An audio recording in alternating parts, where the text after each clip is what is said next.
Mehmed, तुम ठीक हो?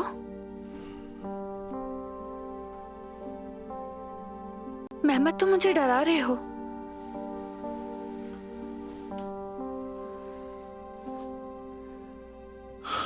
अब बेहतर हूं मैं।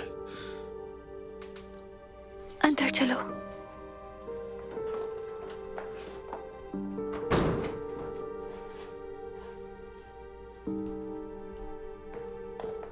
तुम्हारी अम्मी घर पे नहीं है?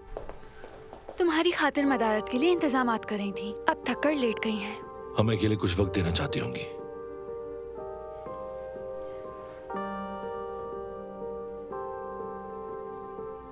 मेहमद, तुम बताओगे क्या हुआ है तुम्हें? चचा से झगड़ा हो गया है।